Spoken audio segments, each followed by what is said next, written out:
નમો લોહે સૌહરિહંતાણમ નમો લોહે સૌહૃદાનમ નમો લોહે સૌઆયર્યાન નમો લોહે સૌજ્યાયાન નમો લોહે સૌત્રિકાળવતી શ્રાવણમ ઓમકારમિંદુ સંયુક્ત નિત્યમ જયંતિ યોગિના કામદમ ઔષધો છે ઓંકારાય નમો નમઃ મંગળમ ભગવાન મંગળમ ગૌતમોર્મિ મંગળમ કુંકુંદાર્યો જૈન્દ્રમોષ મંગળમ નમઃ સમયસારાય સ્વાનુભૂત્યા ચકાસ્તે સ્વભાવાય ભવાય સર્વમાં વિભાવ નિદાતા. શ્રીમદ નેમિચંદ્ર સિદ્ધાંતિ દેવ રચિત દ્રવ્ય સંગ્રહનો સ્વાધ્યાય આપણે કરી રહ્યા છીએ. એમાં બૃહદ દ્રવ્ય સંગ્રહની ગાથા 42નો સ્વાધ્યાય ચાલે છે. આ ગાથા આપણે દ્રવ્ય સંગ્રહમાંથી કરી અને બૃહદ દ્રવ્ય સંગ્રહમાંથી પૂજ્ય બ્રહ્મદેવજીની ટીકા સહિત એ વાંચનમાં લીધી.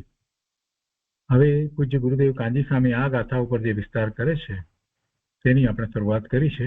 થોડો ભાગ કર્યો છે, હવે આજે આગળ લઈએ છીએ.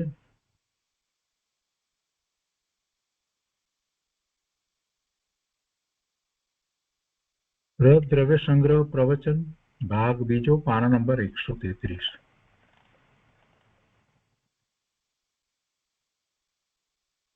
એમાં બીજા દિવસના પ્રવચનમાં આગલા દિવસે ગુરુદેવે સંશય વિમોહ ને સમજાવ્યા અને આજે હવે આગળ એ વિભ્રમ વિપરીતની વાત જે છે એ આપણે ફરીથી થોડી લઈએ છીએ. ગઈ વખતે એનો થોડો વિસ્તાર આપણે કર્યો છે. તો ઉપોદ્ઘાતમાં અથવા તો એમ કહીએ કે મૂળ ગાથાની અંદર જે વાત છે એ અહીંયા ગુરુદેવે કહી છે કે સમ્યક જ્ઞાનના સ્વરૂપનું વર્ણન ચાલે છે અને સમ્યક જ્ઞાનના સ્વરૂપનું વર્ણન કરવામાં આવ્યું તો એમાં એ રીતે કહેવામાં આવ્યું કે જે સંશય વિમોહ અને વિભ્રમ રહિત છે અને જે સાકાર છે અને એના અનેક ભેદ છે એવું સમ્યક જ્ઞાન છે. તો એમાં સંશય વિમોહ અને વિભ્રમ રહિત જે કહ્યું કે સંશય આ હશે કે તેમ હશે એવો સંશય એમાં હોતો નથી. એમાં વિમોહ હોય એટલે કે એમાં અચોક્કસપણું હોય નહીં કે શું છે એનો કોઈ વિચાર જ ન હોય, અનધ્યવસાય. અને ત્રીજું વિભ્રમ એટલે વિપરીતતા, જેમ છે તેના કરતા ઊંધું માનવું. ને એનો આપણે કઈ વખતે થોડો વિચાર કર્યો હતો, એ ફરીથી વાંચનમાં લઈએ છીએ. વિભ્રમ એટલે ગુરુદેવ અહીંયા કહે છે કે વિકાર, દયા, દાન, વ્રત વગેરે પર વિકલ્પ અથવા તો ક્રોધ, માન, માયા, લોભ એવા બધા કોઈ પણ પ્રકારના વિકલ્પ એ બધો વિકાર છે. તો તે વિકાર જે થાય છે પૂતગલના હશે કે મારા હશે, કર્મથી થતા હશે કે જીવથી, એનો સાચો નિર્ણય કર્યા વિના કર્મથી જ થાય છે અથવા તો સ્વભાવથી જ થાય છે, બેમાંથી એકથી થાય છે એમ જ માની લેવામાં આવે તો એ એક તરફી મિથ્યા અભિપ્રાય રૂપ વિભ્રમ છે. પણ એમાં જો એ વિચાર કરે કે આનાથી થતા હશે કે તેનાથી થતા હશે તો ત્યાં સંશય છે. પણ પછી અનેકાંત દ્વારા વસ્તુ સ્વરૂપને કહ્યું છે એ રીતે ન સમજે અને એકાંતે એક વસ્તુને પકડી લે કે કર્મથી જ વિકાર થાય તો એ મિથ્યા અભિપ્રાય રૂપ વિભ્રમ છે. આગળ કહે છે કે જળ કર્મથી વિકાર થાય છે એમ ગોમટસારમાં જ્ઞાન પ્રધાન કથન આવે ત્યાં નિમિત્તનું જ્ઞાન કરાવવા માટે કર્મને કારણ કહેલ છે. અને સમયસાર વગેરેમાં શુદ્ધ દ્રવ્ય દ્રષ્ટિથી કથન છે ત્યાં પણ રાગ આદિને કર્મકૃત કહેલ છે. પણ પર્યાયમાં રાગ પોતે ભૂલીને ઊંધા પુરુષાર્થથી કરે તો થાય છે. આ અપેક્ષા જે ભૂલી જાય છે, આ અપેક્ષાએ જે કંઈ વિચારતો જ નથી એ એકાંતમાં મૂળ થઈ જાય છે. આની વાત ગઈ વખતે આપણે લીધી હતી. ગોમટસારની અંદર જે કથન કરવામાં આવ્યા છે તેમાં તો આખો ગ્રંથ કર્મનો ગ્રંથ છે. આખો ગ્રંથ કર્મનો ગ્રંથ છે અને એમાં કર્મની 148 પ્રકૃતિનું સૂક્ષ્મતાથી વર્ણન કરવામાં આવ્યું છે. એના બંધ કઈ રીતે પડે છે, કેવા ભાવથી કેવા બંધ પડે છે, દ્રવ્ય કર્મ, ભાવ કર્મ, બધી વાત એમાં લેવામાં આવી છે. અને જુદા જુદા ગુણસ્થાને કઈ કઈ પ્રકૃતિના બંધ પડે છે વગેરે બધું વિસ્તારપૂર્વક એમાં વર્ણન આવે છે. તો ત્યાં એ કર્મની વાત કરવામાં આવી, કર્મથી જે થાય છે એમ કરીને વાત કરી, એટલે કર્મના ઉદયો છે એની સાથે જોડાવાથી જીવને જે વિકાર થાય છે એ બધી વાત કરવામાં આવી. તો એ અપેક્ષાથી ત્યાં કર્મથી થાય છે એમ જે કહ્યું, તો તેમાં તો એ જીવને જ્યારે એવો વિકાર થયો છે ત્યારે નિમિત્ત તરીકે કેવા કર્મનો ઉદય છે એનું જ્ઞાન કરવા માટે એ વાત કરી છે. કેમ કે જીવની પર્યાયમાં વિકાર થાય છે, પર્યાય જીવની છે અને કર્મ એનાથી જુદા છે. ગુરુદેવ એક વાત અહીંયા એ કહે છે કે જે વિકાર થાય છે એ વખતે કેવા નિમિત્ત હતા, એટલે કર્મના ઉદયો વગર કેવા હતા એનું જ્ઞાન કરાવવા માટે ત્યાં કર્મને કારણ કહેલ છે. પણ એ નિમિત્ત કારણ કહ્યું છે. ત્યારે સમયસારની અંદર એમ કહ્યું કે એ રાગ કર્મકૃત છે, તો એ કર્મકૃત જુદી અપેક્ષાથી કહેવામાં આવી છે. સમયસારમાં તો દ્રષ્ટિનો વિષય શુદ્ધ બતાવવો છે, એટલે જે રાગ જીવની પર્યાયમાં થયો, શુભાશુભ ભાવ વિકાર જીવની પર્યાયમાં થયો, એને પણ એ કર્મકૃત કહી અને શુદ્ધ સ્વરૂપને સ્પષ્ટ બતાવ્યું. એ શુદ્ધ સ્વરૂપમાં કોઈ વિકાર થવાનું કારણ જ નથી અને શુદ્ધ જ છે. એટલે દ્રષ્ટિ પ્રધાન કથન છે, એટલે દ્રવ્ય દ્રષ્ટિથી કથન કરવામાં આવ્યું. અને એમાં પ્રયોજન એ છે કે જીવને એવું આ શુદ્ધ સ્વરૂપની દ્રષ્ટિ કરાવવી છે, એની શ્રદ્ધા કરાવી, એના તરફ લક્ષ કરાવવું છે. એટલે જે પરિણામ જીવના જ થાય છે એ રાગાદીને કર્મકૃત કહેવામાં આવ્યા. એટલે અહીંયા સમયસારમાં એ કર્મકૃત કયા એ જુદી વાત છે, ગોમટસારમાં એ કર્મથી થાય છે, કર્મને કારણ કહ્યું એ પણ જુદી વાત છે. બંનેમાં કર્મથી કહ્યું પણ એમાં બંનેમાં ફેર છે. હવે આમાંથી કોઈ બધા નય દ્વારા વસ્તુ સ્વરૂપને સમજે નહીં, અનેકાંત દ્વારા વસ્તુ સ્વરૂપને સમજે નહીં, એકાંતે કોઈ પણ અપેક્ષાનો વિચાર કર્યા વગર એકાંતે કોઈ એમ માની લે કે કર્મથી જ વિકાર થાય છે અથવા તો સ્વભાવથી જ વિકાર થાય છે, તો એ વાત બરાબર નથી. તો એમાં તો મિથ્યાત્વનો પ્રસંગ આવે છે. અને આગળ કહે છે કે દ્રવ્યની વર્તમાન પર્યાય મારાથી થાય છે તે કઈ જળ કર્મને લીધે નથી, એમ પર્યાયની સ્વતંત્રતા જાણ્યા વિના ક્ષણિક વિકાર દ્રવ્ય સ્વભાવમાં નથી એમ માની શકે નહીં. અહીંયા ગુરુદેવે એક વાત મૂકી, જે આપણે ગઈ વખતે પણ વિચાર કર્યો હતો, કે કોઈ એમને એમ કહી દે કે આ શાસ્ત્રમાં લખ્યું છે એ પ્રમાણે ક્ષણિક વિકાર દ્રવ્ય સ્વભાવમાં નથી. અહીંયા શાસ્ત્રમાં વાત આવી અને આપણે પણ સ્વાધ્યાયમાં શીખ્યા, એટલે બસ અમે એમ કહીએ છીએ કે ક્ષણિક વિકારની પર્યાય જે થાય છે એ દ્રવ્ય સ્વભાવમાં નથી. તો ગુરુદેવ કહે છે કે એમ તું માની લે તો વાત બરાબર નથી. તારે બધી રીતે એનો વિચાર કરી અને એને માનવું પડે. કેમ કે આજે કોઈ શાસ્ત્રમાં આ રીતે વાત આવી અને કોઈક જગ્યાએ બીજા કોઈકના એવા શાસ્ત્ર હોય એમાં બીજી રીતે વાત આવે તો તું એને પકડી લઈશ, એટલે તારો નિર્ણય સાચો નથી. કોઈ પણ વસ્તુની જુદી જુદી અપેક્ષાને સમજ્યા વિના આપણે એકાંતે કોઈ વસ્તુને પકડીએ નહીં.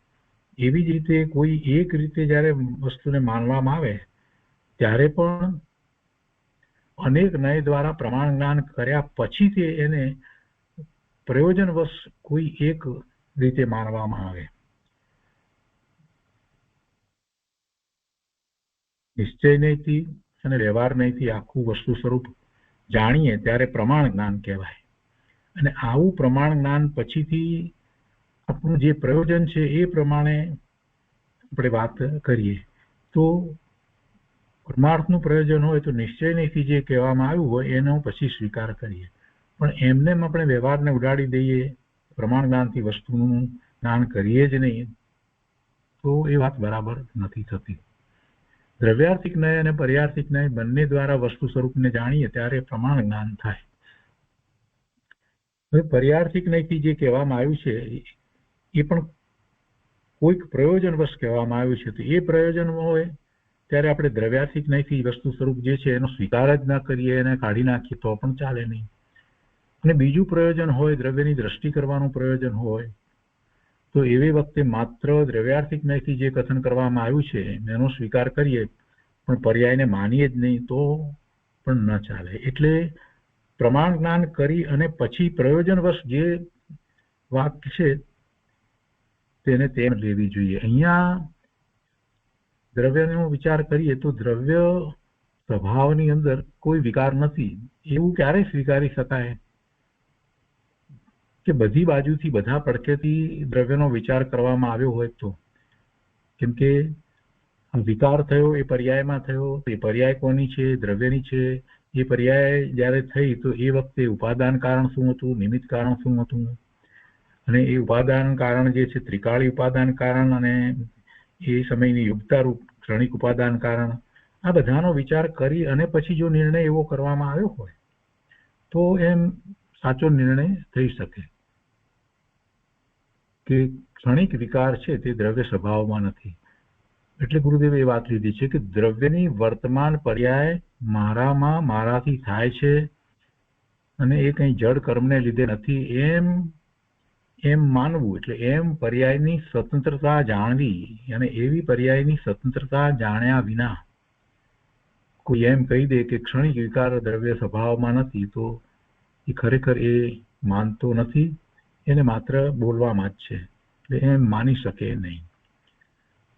હવે આગળ કહે છે કે અખંડ જ્ઞાયકની દ્રષ્ટિ છે,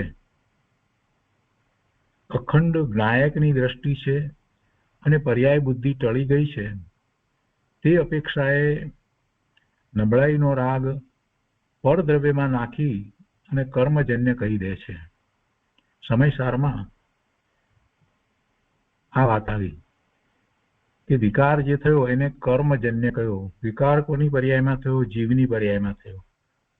તો પછી એ કર્મજન્ય કેવી રીતે કહેવાય? કર્મ તો જડ છે, એ જડ કર્મે આ વિકાર કર્યો એ તો વાત છે નહીં. વિકાર જ પોતાની પર્યાયમાં થયો છે. તો પણ જ્ઞાયકની દ્રષ્ટિ, અખંડ જ્ઞાયકની દ્રષ્ટિ છે, પોતાના શુદ્ધ સ્વરૂપની દ્રષ્ટિ કરવી છે અને એવી અનુભૂતિ કરવી છે, ત્યારે એવો નિર્ણય કર્યો છે કે જ્ઞાયક જે છે એ તો શુદ્ધ છે અને વર્તમાન જે પર્યાય જે છે એ પર્યાય ક્ષણિક છે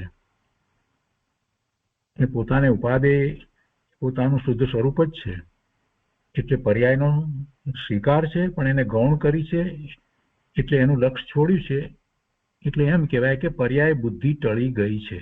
પર્યાય બુદ્ધિ ટળી ગઈનો એ રીતે અર્થ લેવાય. અને તે અપેક્ષાએ જે નબળાઈનો રાગ, શુભ ભાવ કે અશુભ ભાવ, એ વિકારી ભાવ જે થયો, તો એ રાગ જે છે એને પરદ્રવ્યમાં નાખી અને કર્મજન્ય કહી દીધો. એટલે કે પરદ્રવ્ય એટલે કર્મ, તો એને કર્મજન્ય એ અપેક્ષાથી કહેવામાં આવ્યો. પોતાની જ પર્યાયને કર્મજન્ય એટલા માટે કહી કે પોતાને ત્રિકાળી શુદ્ધ વસ્તુની દ્રષ્ટિ કરવી છે અને એમાં એવો કોઈ ગુણ નથી કે જેને કારણે રાગ થાય. જે થયો એ તો પોતાના પુરુષાર્થની નબળાઈથી થયો છે. એ વખતે એ ઉપાદાન જે કારણ છે એ ક્ષણિક ઉપાદાન કારણ છે, એને અનુસરીને રાગ થયો છે. એટલે પોતાના સ્વરૂપમાં નથી અને એમ પોતાનું શુદ્ધ સ્વરૂપ છે એની દ્રષ્ટિ એ કરે છે. તો પછી પેલો જે રાગ જે છે વર્તમાન પર્યાયમાં એનું શું? તો કે કર્મજન્ય છે. એટલે એમ કરીને જેમ પર્યાયને ગૌણ કરી એવી રીતે એ પર્યાયમાં થયેલો જે રાગ જે છે એને પણ એને ગૌણ કરી નાખ્યો. ત્યારે ખરેખર પર્યાય ગૌણ થઈ એમ કહેવાય. અને એમ એ શુદ્ધ સ્વભાવની દ્રષ્ટિ કરે છે. એટલે જ્યારે સમયસારમાં એને કર્મજન્ય કહ્યું તો આ અપેક્ષાથી કર્મજન્ય કહેવામાં આવ્યો. ને ગોમટસારમાં જ્યારે એ વાત કરવામાં આવી તો એમાં તો નિમિત્તનું જ્ઞાન કરાવવા માટે કર્મજન્ય કહેવામાં આવ્યું છે.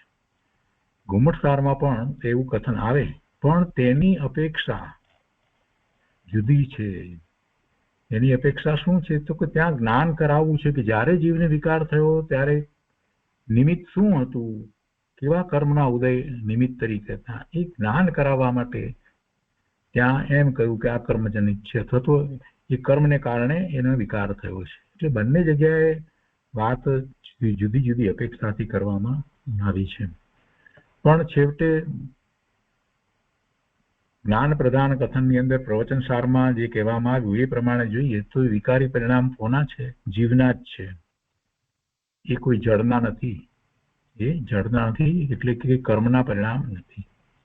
વસ્તુને જેમ છે તેમ સમજીએ ને પછી આખો નિર્ણય કરવાનો હોય. પ્રયોજનવશ કઈ અપેક્ષાથી જે કથન કહેવાયું છે એનો નિર્ણય કરી અને પછી એને સ્વીકારવી, એને ઉપાદેય કે હે માનવી. અહીંયા આગળ કહે છે કે પર્યાયમાં જીવ રાગ આદિ રૂપે પરિણમે છે. પર્યાર્થિક નયથી તે જીવની અવસ્થા છે અને જીવ કરે છે તો થાય છે. એ વાતને આપણે સ્વીકારવી જોઈએ અને આ સ્વીકારીએ ત્યારે પ્રમાણ જ્ઞાન થયું કહેવાય. દ્રવ્ય જે છે તો એ દ્રવ્યના પરિણામ એ પર્યાય છે અને આ પર્યાય જે છે તે એને પર્યાયની મુખ્યતાથી જ્યારે વિચાર કરીએ છીએ તો પર્યાય સ્વતંત્ર થઈ છે, પણ એ પર્યાય છે તો એ દ્રવ્યની એટલે જીવની અવસ્થા છે અને એ અવસ્થા જીવે પોતે કરી છે. એમાં એનો ઊંડો પુરુષાર્થ છે. તો એ વાતને પણ સાથે રાખીએ તો પછી એમ થાય કે પર્યાયમાં મલિનતા છે એવો સ્વીકાર થાય અને એવી પર્યાયમાં મલિનતા પોતાને ન થવી જોઈએ. પોતાનું ત્રિકાળી શુદ્ધ દ્રવ્ય છે એને અનુસરીને પોતાના પરિણામ તો શુદ્ધ થવા જોઈએ એવો નિર્ણય કરી અને પછી ધર્મમાં આગળ વધે કે કેવી રીતે મારા પરિણામ શુદ્ધ થાય. આ પર્યાયમાં મલિન પરિણામો થઈ જ રહ્યા છે તો એ અટકે અને હવે પર્યાય જે છે એમાં જેવું શુદ્ધ સ્વરૂપ છે એવા પરિણામ કેવી રીતે થાય એવો વિચાર કરે ત્યારે પછી શુદ્ધ દ્રવ્યની દ્રષ્ટિ કરે અને પરિણામ નિર્મળ થાય. એટલે પર્યાયમાં જીવ રાગાદી રૂપે પરિણમે છે, વિકારી ભાવે પરિણમે છે. આ જે બધું થઈ રહ્યું છે એનો જરાક શાંતિથી વિચાર કરીએ એટલે પર્યાર્થિક નયથી જ્યારે વિચાર કરીએ તો એ કંઈ કર્મજનિત નથી. એ ભાઈ પોતાના જ પરિણામ છે, જીવની અવસ્થા છે અને એ જીવ કરે છે તો થાય છે. અને એમ જ્યારે નિર્ણય થાય છે તો એ જીવ ખરેખર સાચા અર્થમાં ધર્મ તરફ વળી શકે છે કે આ પરિણામ મારા જ છે, આ વિકારી ભાવના પરિણામ થયા મારા જ છે. અને એવું થયા પછીથી જ ખરેખર જીવ ધર્મ તરફ વળે છે. પણ એમને એમ જ સમજ્યા વગર સમયસારમાં કહ્યું છે કે કર્મજનિત છે, વિકાર મારામાં છે જ નહીં, તો એને નિશ્ચય આભાસીપણું આવી જાય અને એ ખરેખર સાચા અર્થમાં ધર્મ તરફ વળી શકે નહીં. જ્યારે એ સ્વીકાર જ ન કરે કે પોતાના પરિણામ છે એવો સ્વીકાર જ ન કરે, હું તો શુદ્ધ જ છું, તો પછી એને એવા પરિણામ ન થાય એ માટેનો એનો પુરુષાર્થ ક્યાંથી થશે? એટલે પ્રમાણ જ્ઞાન તરીકે એને બંને દ્રવ્યાર્થિક નયથી અને પર્યાર્થિક નયથી જે રીતે વસ્તુ સ્વરૂપ કહેવામાં આવ્યું છે એ રીતે એને જાણવું જોઈએ, માનવું જોઈએ, પછી જ આગળ વધાય. તો ગુરુદેવે એ વાત અહીંયા લીધી છે કે એ પર્યાયની વાતને પણ એ રીતે માને છે ત્યારે એ પ્રમાણ જ્ઞાન છે. અને પછી હવે એનું પ્રયોજન શું છે એ પ્રમાણે એ દ્રવ્યાર્થિક નયથી વસ્તુ જે છે એને મુખ્ય કરી અને પર્યાર્થિક નયથી જે વાત જે છે એને ગૌણ કરી અને પુરુષાર્થ કરે છે. તો આગળ હવે કહે છે કે સર્વજ્ઞ વિતરાગ કથિત મોક્ષ માર્ગમાં દિગંબર માર્ગ સિવાય જૈનના નામે જેટલા ફાંટા પડ્યા તે ગૃહિત મિથ્યા દ્રષ્ટિ અને અન્ય મત કહેવાય છે. એટલે આ સ્પષ્ટ વાત કર્યા પછી હવે ગુરુદેવ બીજી વાત કરે છે. કેમ કે જૈન દર્શન સનાતન જૈન દર્શન છે, ભગવાને કાંઈ એવા ફાંટા પાડ્યા નથી, એવા સંપ્રદાય ભગવાને કહ્યા જ ન હતા. જીવોએ પોતે પોતાના રાગને કારણે એવા ગ્રુપ ઉભા કરી દીધા, કેટલીક માન્યતાઓને પકડી રાખી અને પછી તો એ રીતે સંપ્રદાયો થયા. એ સંપ્રદાય એ ખરેખર જૈન ધર્મનું વાસ્તવિક સ્વરૂપ નથી. એટલે ગુરુદેવ એની થોડીક અહીંયા વાત કરે છે. અહીંયા કોઈ પણ સંપ્રદાય ચારમાંથી એક પણ સંપ્રદાયની વાત ને સાચી કહી નથી. સનાતન જૈન દર્શનને જ ગુરુદેવ તો સાચું કહે છે. કેમ કે ચાર સંપ્રદાયની અંદર જે સંપ્રદાયને મુખ્ય રાખીને સંપ્રદાયને છોડવો નથી એમ રાખી અને સનાતન જૈન દર્શનની જે મૂળભૂત વાત જે છે, સિદ્ધાંતની વાત જે છે, એની અંદર એમણે જે ફેરફારો કર્યા છે તો એમાં પોતાના સંપ્રદાયને ટકાવી રાખવા માટે એને સપોર્ટ કરે એ રીતે શાસ્ત્રોની વગેરેની રચનાઓ પણ થઈ છે. એટલે એ ઉપરથી ગુરુદેવે આ વાત કરી છે. કેમ કે ગુરુદેવ પણ પહેલા સ્થાનકવાસી સંપ્રદાયમાં હતા અને ત્યાં બધા ઘણા શાસ્ત્રોને એમણે અભ્યાસ કર્યો હતો. એમાં કેટલીક વાતોમાં એમને પણ વિપરીતતા લાગી અને કેટલીક વાત એવી પણ હતી કે શાસ્ત્રમાં કયા છતાં પણ સંપ્રદાયને ટકાવી રાખવા માટે કેટલીક શાસ્ત્રની વાતને પણ ગૌણ કરવામાં આવતી હતી. જેમ કે મૂર્તિ છે એવો સ્વીકાર સ્થાનકવાસી સંપ્રદાયના શાસ્ત્રમાં પણ છે. અને ગુરુદેવે જયારે એ વાત સ્થાનકવાસી સંપ્રદાયના શાસ્ત્રમાંથી વાંચી અને પછી એમને કોઈ બીજા એવા પોતાના ગુરુના એવા ગુરુભાઈ મોટા આચાર્ય સાથે વાત કરી તો એમણે પણ કહ્યું કે આ છે. તો પછી ગુરુદેવને એમ થયું કે સ્થાનકવાસીમાં પણ જો મૂર્તિને માનવામાં આવી છે તો પછી બહારમાં આપણે બધા કેમ મૂર્તિનો આ રીતે સ્થાનકવાસી સંપ્રદાયમાં વિરોધ કરીએ છીએ. એટલે એમને વાત બરાબર બેઠી નહીં અને એવું કેટલી બધી વાતો હતી જેને કારણે એમને પરિવર્તન કર્યું. એટલે ગુરુદેવને તો આ બધી વાતનો ખ્યાલ હતો. એટલે ગુરુદેવે અહીંયા જે કંઈ વાત કરી છે એને કોઈએ એકાંતે સમજવાની નથી. માત્ર ગુરુદેવનો આશય એટલો જ છે કે સનાતન જૈન દર્શનને સમજવું. એમાં ગુરુદેવનો એવો પણ આશય નથી કે જે અત્યારે વર્તમાનમાં દિગંબર સંપ્રદાય છે એ પ્રમાણે કરવું એ સાચો છે એમ કહેવાનો પણ આશય નથી. એટલે હવે જે કંઈ વાત આવશે એ વખતે મધ્યસ્થ રહેવા માટે મારી બધાને ખાસ ખાસ અનુમોદના વિનંતી છે. તો હવે આગળ વાંચનમાં લઈએ છીએ. શાંત ચિત્તથી લેવું, વિરોધની કોઈ વાત આમાં નથી.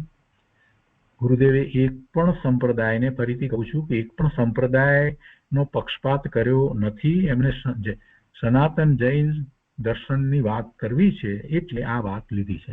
તો હવે વાંચીએ છીએ. સર્વજ્ઞ વિતરાગ કથિત મોક્ષ માર્ગમાં દિગંબર માર્ગ, જો દિગંબર માર્ગ એટલે દિગંબર સંપ્રદાય એમ નહીં સમજવાનું. એ સનાતન જૈન દર્શન જે દિગંબર છે તે કે છે મોક્ષ માર્ગમાં દિગંબર માર્ગ સિવાય જૈનના નામે જેટલા ફાંટા પડ્યા તે ગૃહિત મિથ્યા દ્રષ્ટિ અને અન્ય મત કહેવાય છે. ગૃહિત મિથ્યા દ્રષ્ટિ એટલે જે હતું નહીં અને વર્તમાનમાં જે નવું ગ્રહણ કરવામાં આવે એ ગૃહિત મિથ્યા દર્શન. શ્રીમદ રાજચંદ્રજીએ મોક્ષ માર્ગ પ્રકાશકને સતશાસ્ત્ર કહેલ છે અને તેમાં શ્વેતાંબર મતને અન્ય મત કહેલ છે તથા પદ્મનંદી પંચવિસંતિને અમૃતશાસ્ત્ર કહેલ છે. તેમાં મુનિને વસ્ત્ર ન હોય એમ સ્પષ્ટ કહેલ છે. આગળ કહે છે કે વિકાર દ્રવ્યમાં નથી, ગુણમાં નથી તો આવ્યો ક્યાંથી? વિકાર દ્રવ્યમાં નથી, ગુણમાં નથી તો આવ્યો ક્યાંથી? દ્રવ્યમાં નથી એટલે ગુણમાં ન હોય એ વાત તો સમજાય છે. કેમ કે દ્રવ્ય કઈ જુદી વસ્તુ નથી, ગુણોનો સમૂહ એ દ્રવ્ય છે. માટે કર્મકૃત છે તેમ માનનાર બે નયનો અભિપ્રાય સમજ્યા નથી. દ્રવ્યમાં નથી ને ગુણમાં નથી એટલે કર્મકૃત છે જો એમ કોઈ કહી દેતું હોય તો પણ વાત બરાબર નથી, એની સમજ બરાબર નથી. એટલે કે છે કે માટે કર્મકૃત છે વિકાર એમ માનનાર બે નયનો અભિપ્રાય સમજ્યા નથી. પોતે ગુણની વિપરીત દશામાં અટકે છે તો જ વિકાર થાય છે. ગુણની વિપરીત દશા એટલે પ્રગટ ગુણ. પ્રગટમાં અંદરમાં ચાલી રહેલો જે ગુણ છે એના કરતા એની વિપરીત દશામાં પોતે અટકે છે તો વિકાર થાય છે. અને ત્રિકાળી દ્રવ્ય ગુણ અવિકારી છે. પોતાનું દ્રવ્ય અને એમાં રહેલા આનંદ ગુણ જે ત્રિકાળ એક સરખા રહે છે એમાં તો કોઈ વિકાર નથી. તો પછી વિકાર આ રીતે થયો કે પોતે ગુણની વિપરીત દશામાં અટક્યો છે એટલે એ વિકાર થાય છે. ત્રિકાળી દ્રવ્ય ગુણ અવિકારી છે એમ બે અપેક્ષાથી સ્વતંત્ર વસ્તુને માને તો પ્રમાણ જ્ઞાન છે, તો પ્રમાણ જ્ઞાન કહેવાય. એટલે બે નો અભિપ્રાય લઈ અને પછી એમ કહે કે આ વિકાર જે છે તો શું કરવું એનું, પોતાની પર્યાયમાં થયો છે છતાં પણ પોતાના ગુણને કારણે નથી, એ બે વાતનો સ્વીકાર કરી અને પછી જયારે એમ કે દ્રવ્ય દ્રષ્ટિ કરવી છે તો એ કર્મકૃત છે એમ કરી અને એને ગૌણ કરવામાં આવે. એટલે પ્રમાણ જ્ઞાન કરી અને પછી એને ગૌણ કરવામાં આવે તો બરાબર કહેવાય. નહીતર તો પછી એકાંત થઈ જશે, અને એકાંત થશે તો મિથ્યાત્વનો પ્રસંગ આવશે. હવે અહીંયા આગળ ગુરુદેવ ફરીથી વાત કરે છે, એટલે શાંતિથી એમાં લેવાનું છે, એમાં કોઈ બીજી રીતે વિરોધ સમજવાનો નથી. ગુરુદેવ કહે છે કે શ્વેતાંબર કહે છે કે કેવળ જ્ઞાન સત્તા રૂપે છે અને કર્મ વડે ઢંકાયેલું છે, પણ તેમ નથી. સત શાસ્ત્રોમાં કહ્યું છે કે કેવળ જ્ઞાન શક્તિ રૂપે છે. તે વ્યક્ત ન થાય ત્યાં સુધી અપ્રગટ રહેવાની અપેક્ષાએ આવરણ કહેલ છે. કોઈ એને આવરણ કરતું નથી. કેવળ જ્ઞાન એ શક્તિ રૂપે છે, જ્ઞાન સ્વભાવ છે, અને જ્ઞાનની પૂર્ણ ઉઘાડની જે દશા છે તે કેવળ જ્ઞાન છે, એ અંદરમાં શક્તિ રૂપે છે, અને એને કોઈએ આવરણ કરેલ નથી. પણ એની વ્યક્તતા પોતે જ નથી કરતો ત્યાં સુધી એ અપ્રગટ છે, પૂર્ણ પ્રગટ નથી થયું, એટલે એ અપેક્ષાએ એને આવરણ કહેલ છે. પણ ખરેખર કઈ કર્મ એને આવરે છે એવી વાત નથી. એટલે પેલી જે વાત કહેવામાં આવી કે કેવળ જ્ઞાન સત્તા રૂપે છે અને કર્મ વડે ઢંકાયેલું છે, તો એ વાત બરાબર નથી. એટલે સત્શાસ્ત્રોમાં કહ્યું છે કે કેવળ જ્ઞાન શક્તિ રૂપે છે, અને એ વ્યક્ત ન થાય, પૂર્ણપણે એની પ્રગટતા ન થાય ત્યાં સુધી એ અપ્રગટ રહેવાની અપેક્ષાએ એને પેલા આવરણ કહેવામાં આવ્યા છે. શ્રી કુંકુંદાચાર્ય ભગવાન કહે છે કે જે કંઈ વસ્ત્રપાત્ર રાખનારને મુનિ દશામાં માને મનાવે તે નિગોદમાં જાય છે. આ વાત ગુરુદેવે ઘણી વાર કરી છે, આપણે એનો વિસ્તાર નથી કરતા. કુંકુંદાચાર્ય ભગવાને જે વાત કરી છે, વસ્ત્ર સહિત મુનિ દશા ન હોય. દિગંબરમાં જ્યાં સુધી વસ્ત્ર છે ત્યાં સુધી પૂર્ણપણે નિર્ગ્રંથપણું નથી માનવામાં આવતું, અને મુનિ દશાને પૂર્ણ નિર્ગ્રંથ દશા કહેવામાં આવી છે. અને પૂર્ણ નિર્ગ્રંથ દશાની અંદર તો 28 મૂળ ગુણ સહિત એવું ચોખ્ખું દ્રવ્યલિંગ હોય છે, અને સાથે એવું 7મા ગુણસ્થાનની દશા જેવું ભાવલિંગ હોય છે. એ મુનિ દશા છે, એવી મુનિ દશા હોય છે. એટલે નિર્ગ્રંથપણું જ્યારે કહેવામાં આવ્યું તો એ બાહ્યમાં પણ કોઈ પણ પ્રકારનો પરિગ્રહ ન હોય, કોઈ પણ પ્રકારની ગ્રંથિ ન હોય, અને અંતરંગમાં પણ એવી જ રીતે હોય. બાહ્યમાં જેમ નથી, કોઈ પણ પરિગ્રહ નથી, કોઈ બીજો પરિગ્રહ નથી. 10 પ્રકારના બાહ્ય પરિગ્રહ આપણે જે કહીએ છીએ એમાંનો કોઈ પરિગ્રહ નથી. અને એવી રીતે અંતરંગમાં પણ એમને 14 પ્રકારના જે અભ્યંતર પરિગ્રહ કહેવામાં આવે છે એ નથી. ક્રોધ, માન, માયા, લોભ અને 9 કષાયો, 13 અને મિથ્યા દર્શન, એમ 14 એ અભ્યંતર પરિગ્રહ કહેવાય. એ 14 પ્રકારના અભ્યંતર પરિગ્રહ નથી અને 10 પ્રકારના બાહ્ય પરિગ્રહ નથી. તો એવું નિર્ગ્રંથપણું જેને છે, તો એને પછી વસ્ત્ર વગેરે કે પાત્ર વગેરેનો પણ પરિગ્રહ હોય નહીં. અહીંયા આગળ કહે છે કે તો તેનાથી વિરુદ્ધ માનનારની વાત સાચી હોય નહીં. આ ઉપર જે કહ્યું એના પ્રમાણે કહે છે કે તેનાથી વિરુદ્ધ માનનારની વાત સાચી હોય નહીં. જે શાસ્ત્રોમાં સ્ત્રીનું શરીર હોય અને તેને મુનિપણું અને મોક્ષ થવો બતાવે છે, વળી વસ્ત્ર પાત્ર સહિત મુનિપણું કહે છે, તથા સર્વજ્ઞનું સ્વરૂપ વિપરીત કહે છે, તે શાસ્ત્રો વિપરીત છે અને તેને માનનાર ગૃહિત મિથ્યા દ્રષ્ટિ છે. આગળ કહે છે કે ભગવતી સૂત્રમાં પાઠ છે કે કોઈ સાધુ વહોરવા જાય ત્યાં 10 કંબલા, 10 પાત્ર, 10 દંડ, 10 ઓઘા કોઈ ગ્રહસ્થ આપે તો સાધુ તે લઈ શકે છે. આવો પાઠ ભગવતી સૂત્રમાં છે. તો ગુરુદેવ કહે છે કે તેનો સનાતન જૈનમાં એટલે કે અષ્ટપાઉલ વગેરેમાં નિષેધ છે.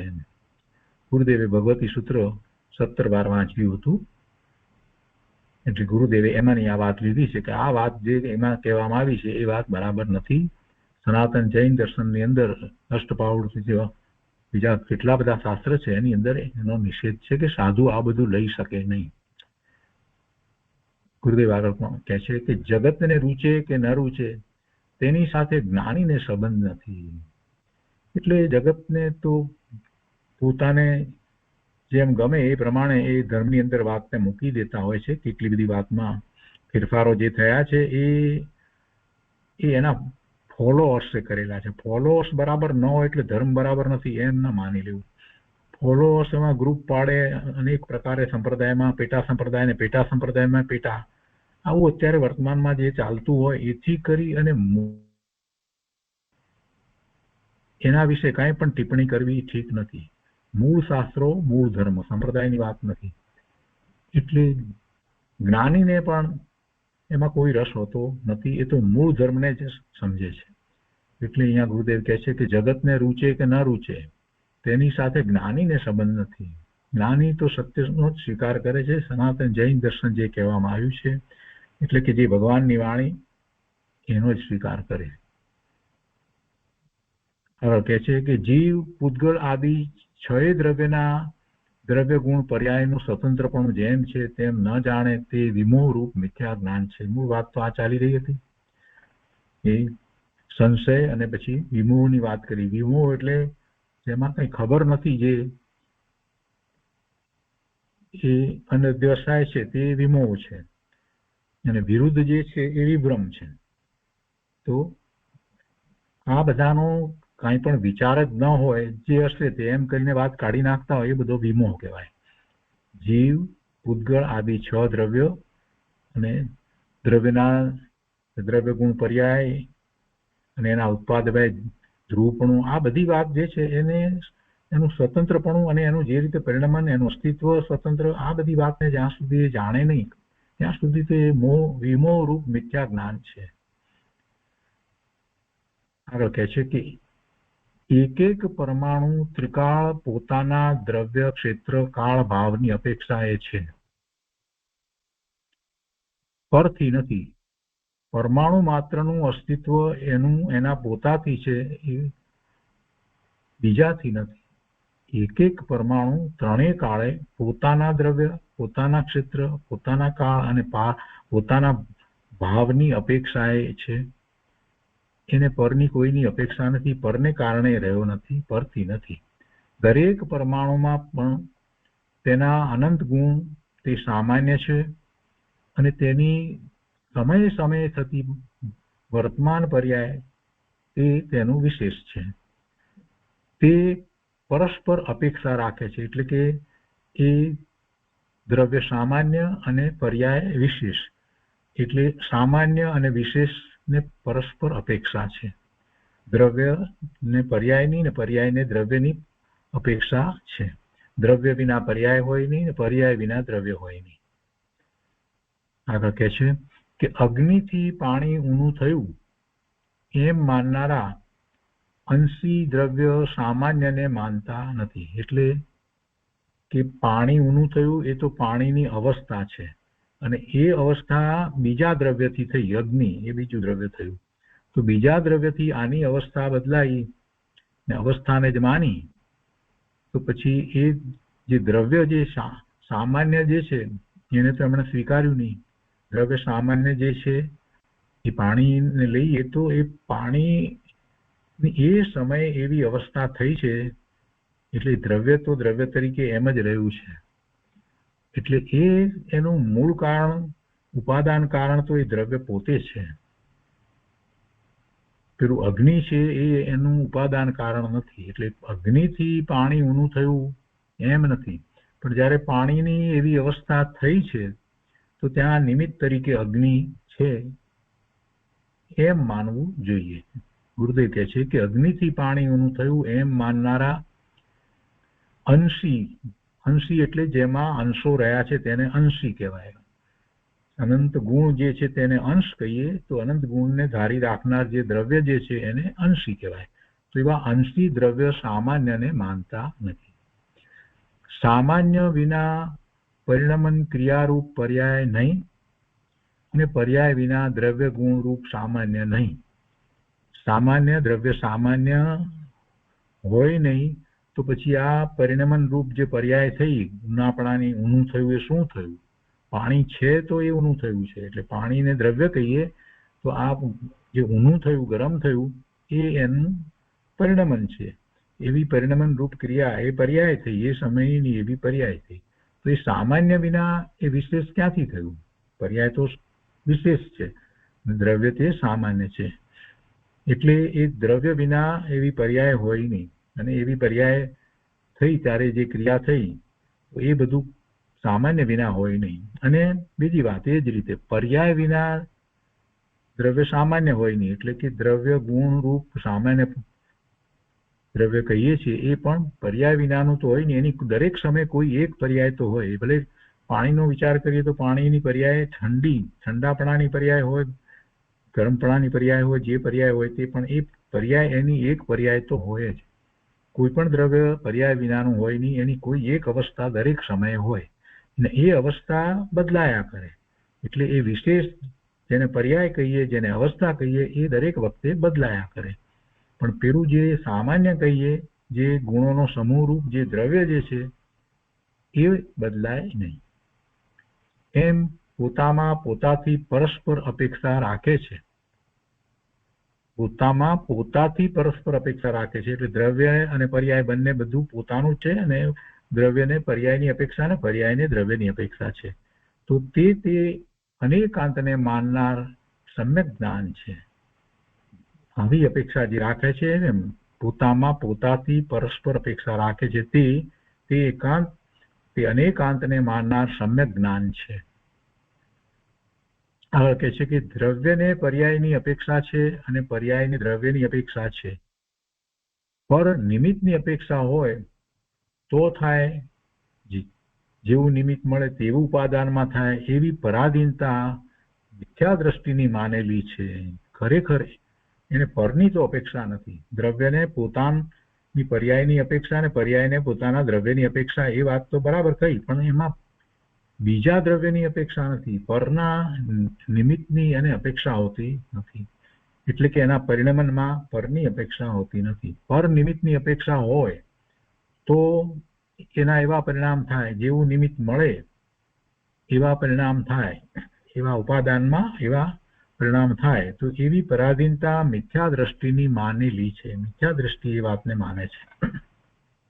અને પછી એવા જ ઉદાહરણ શોધી કાઢે છે. એટલે એમને સમજાવવું અઘરું પડે. એવા ઊંધા ઉદાહરણો કેટલા બધા પકડી અને વાતને મૂળ વસ્તુને સમજવાનો પ્રયત્ન નથી કરતા. ઉપાદાન કારણ છે એને નથી પકડતા. માટીમાંથી ઘડો બને, એમાં ઘડાની અંદર માટીના ગુણ આવે છે. કઈ ઘડાની અંદર કુંભારના કે મશીનથી બને હોય તો મશીનના કઈ ગુણ આવતા નથી. એટલી વાતને સમજીએ તો એ ખ્યાલ આવે કે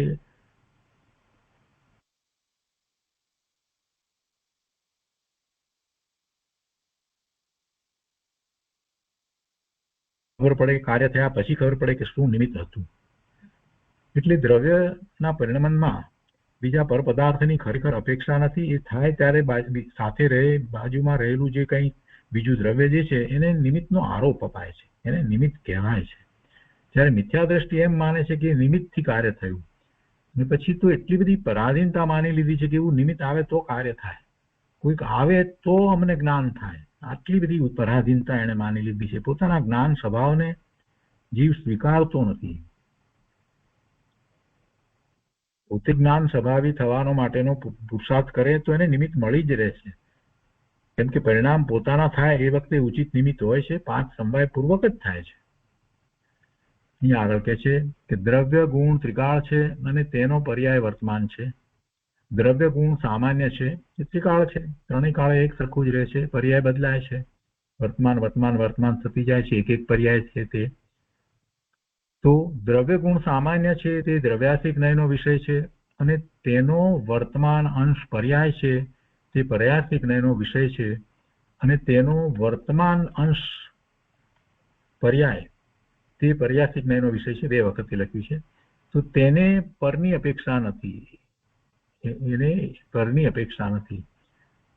ધર્માસ્તિકાયનો અભાવ હોવાથી સિદ્ધ ભગવાન લોકથી આગળ એટલે લોકાકાશથી આગળ અલોકાકાશમાં જતા નથી. એમ માનીએ તો શું થાય? પરાધીન દ્રષ્ટિ થઈ ગઈ. કેમ કે ધર્માસ્તિકાય દ્રવ્ય જુદું છે અને ધર્માસ્તિકાય બરાબર છે, લોકાકાશ બહાર અલોકાકાશમાં નથી. હવે ધર્માસ્તિકાય નથી એટલે હવે સિદ્ધ ભગવાન એ જીવ આગળ જાય નહીં. એમ જે માને તો એમ માનનારા એ નિમિત્ત આધીન દ્રષ્ટિવાળા છે. જે થાય છે તે નિશ્ચય સ્વયોગ્યતાથી જ થાય છે. એટલે કે સિદ્ધ ભગવાનનો જીવ લોકાકાશના અગ્રસ્થાન સુધી જ જાય એવી જ એની યોગ્યતા છે. લોકાકાશ દ્રવ્ય છે અને એની યોગ્યતા એટલી છે એટલે ત્યાં સુધી જાય છે. એમ નથી કે આગળ ધર્માસ્તિકાય નથી એટલે આગળ ગતિ કરી શકતું નથી. કેમ કે ગતિ કરવામાં ધર્માસ્તિકાયનું નિમિત્ત હોય છે.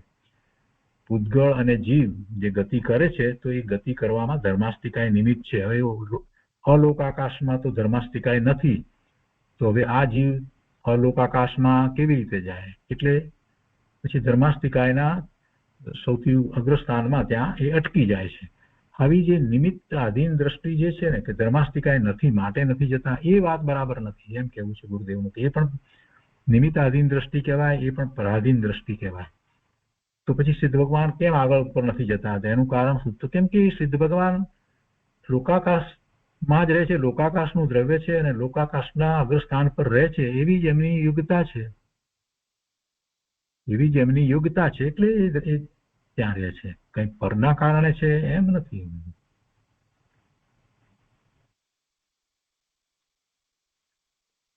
બાકી એ વખતે એવું નિમિત્ત જે છે તો એને ઉપચાર માત્ર થતું તો નિમિત્ત એમ કહેવામાં આવે છે કે નિમિત્ત એવું છે. એટલે ગુરુદેવે એ બે વાતને લઈ અને કહે છે કે તેમ માનનારા નિમિત્તાધીન દ્રષ્ટિવાળા છે.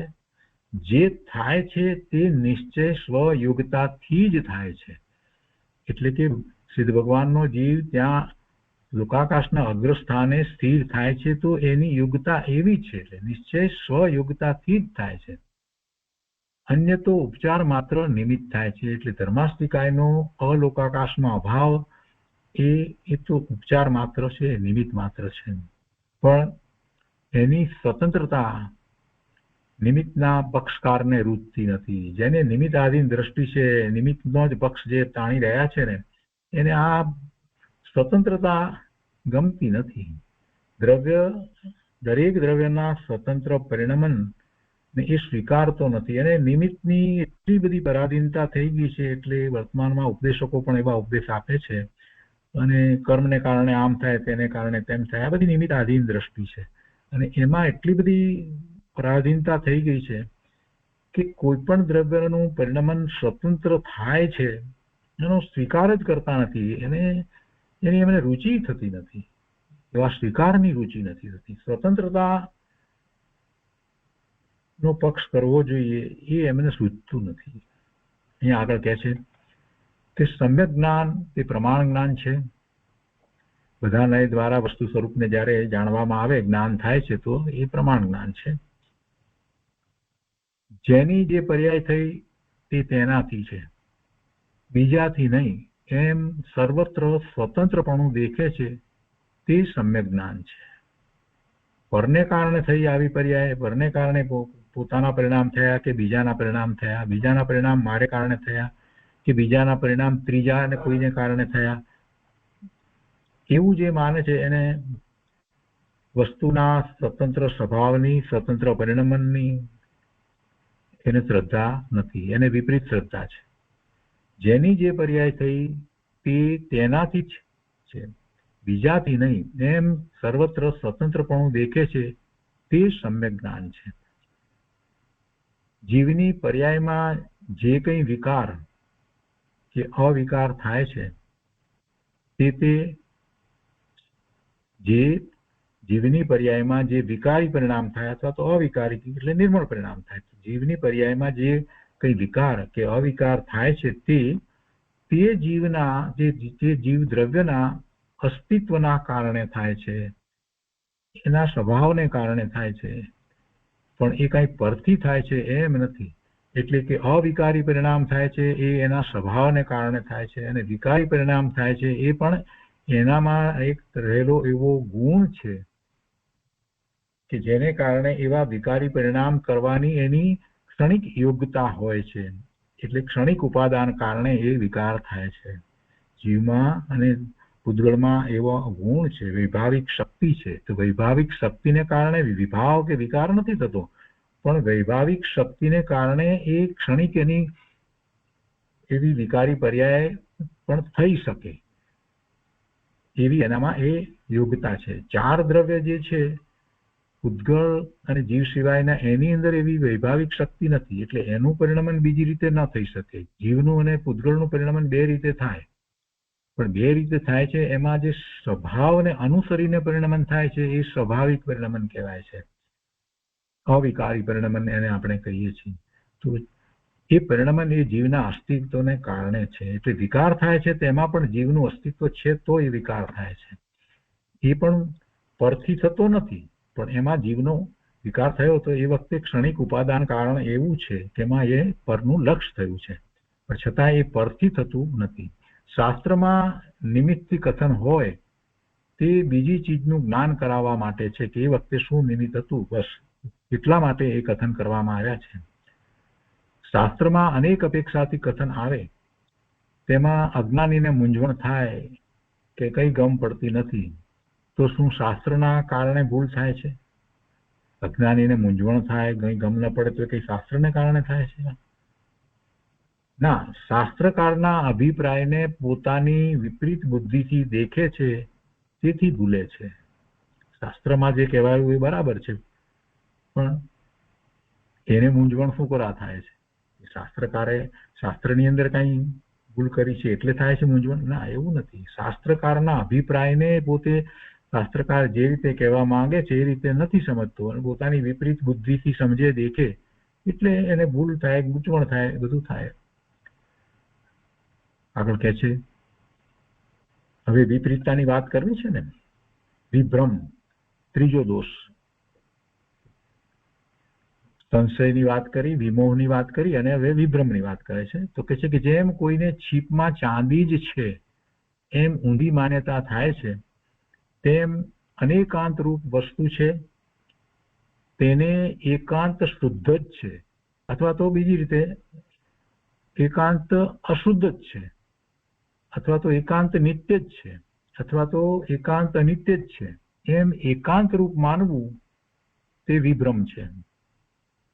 તે વિભ્રમ છે, આમ જ છે, બીજી અપેક્ષાનો સ્વીકાર જ નહીં.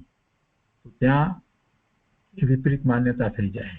એક અપેક્ષા સાચી છે છતાં પણ એક જ માનવામાં આવે તો પણ મિથ્યાત્વનો પ્રસંગ આવે છે ને, એ પણ વિભ્રમ કહી દીધો. અહીંયા સાવ ખોટું માનવામાં આવે જે છે એના કરતા સાવ ખોટું વિપરીત માનવામાં આવે એ તો વિભ્રમ છે જ, પણ ગુરુદેવ તો અહીંયા બીજી વાત કરે છે કે આ પણ વિભ્રમ કહેવાય. એકાંતપણે માનવામાં આવે તો પણ વિભ્રમ કહેવાય. દ્રવ્ય અપેક્ષા એ નિત્ય છે, શુદ્ધ છે, અને તે જ જીવ સંસાર દશામાં પોતાની યોગ્યતાથી અશુદ્ધ પણ છે. એવી પણ પર્યાય છે, શુદ્ધ પર્યાય પણ છે. સિદ્ધની પર્યાય શુદ્ધ છે, એ જ જીવની જ્યારે સંસાર અવસ્થામાં હતો ત્યારે અશુદ્ધ પર્યાય પણ હતી. જેમ છે તેમ વસ્તુ સ્વરૂપનો સ્વીકાર થવો જોઈએ. એક જ ને માનવામાં આવે તો પણ વિભ્રમ કહેવાય. એટલે અન્ય મતની અંદર કેટલીક વાત જે છે એ એક અપેક્ષા એ સાચી છે, પણ ત્યાં એકાંતે પકડી લેવામાં આવ્યું છે, બીજી અપેક્ષાને નથી માનતા, એટલે એ વિભ્રમ કહેવાય છે.